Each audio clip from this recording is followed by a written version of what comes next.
नमस्कार साथियों, study with Narendra Bishnoi में आपका हार्दिक स्वागत है।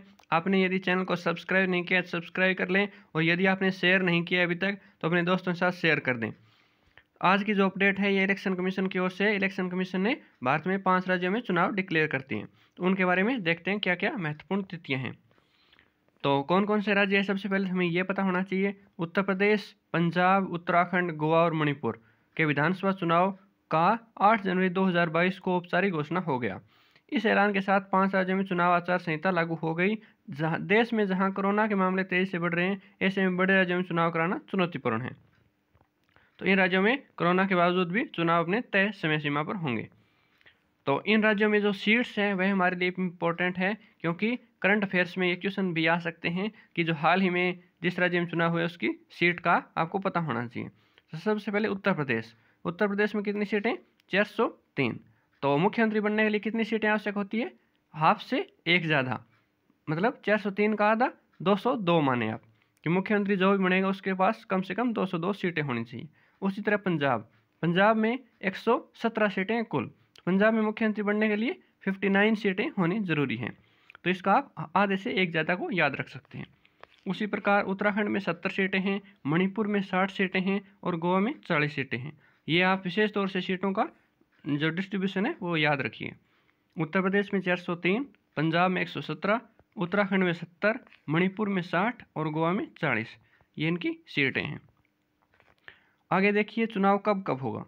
मणिपुर में 27 फरवरी 2022 को पहले चरण और 3 मार्च को दूसरे चरण का चुनाव होगा। मतलब मणिपुर में 2 चरणों में चुनाव होगा, एक 27 फरवरी को और दूसरा 3 मार्च को। आगे देखिए पंजाब, गोवा और उत्तराखंड में एक फेज में चुनाव होंगे। मतलब पंजाब, गोवा और उत्तराखंड है, इन सभी राज्यों में एक ही फेज में चुनाव होंगे 14 फरवरी को। और जो मतदान है वो 14 फरवरी को होगा और मतगणना है वह 10 मार्च को होगी। और मणिपुर की मतगणना भी 10 मार्च को ही होगी। इसके बाद यूपी सबसे बड़ा राज्य है। इसमें जो प्रथम फेज है उसमें 10 फरवरी को मतदान होगा, दूसरा फेज है उसमें 14 फरवरी को, तीसरा फेज में 20 फरवरी को, चौथे फेज में 23 फरवरी को, पाँचवें फेज में 27 फरवरी को, छठे फेज में 3 मार्च को और सातवें फेज में 7 मार्च को और मतगणना 10 मार्च को होगी। तो ये आप ध्यान रखिएगा कि उत्तर प्रदेश में 7 फेज में 7 चरणों में चुनाव होगा। तो ये क्वेश्चन भी आ सकता है एग्जाम में कि 7 चरणों में चुनाव हुआ है या 6 चरणों में हुआ है या 5 चरणों में। ये भी करंट के हिसाब से इम्पोर्टेंट हो सकता है।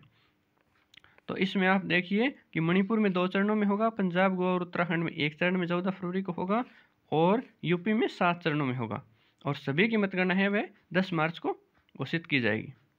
इस बार 1250 मतदाताओं पर एक बूथ बनाया जाएगा। पिछले चुनाव की तुलना में 16% बूथ बढ़ गए। मतलब जो पोलिंग बूथ हैं उनकी संख्या बढ़ा दी गई ताकि कोरोना संक्रमण कम फैले। 1620 बूथ में महिला पोलिंग कर्मी मैनेज करेगी। 900 ऑब्जर्वर चुनाव पर नजर रखेंगे। ये चुनाव आयोग की गाइडलाइंस है। Thanks for watching. हमारी पूरी वीडियो देखने के लिए आपका बहुत बहुत धन्यवाद। आपने यदि चैनल को सब्सक्राइब नहीं किया सब्सक्राइब कर लें और यदि सब्सक्राइब कर दिया तो अपने दोस्तों के साथ जरूर शेयर करें। धन्यवाद।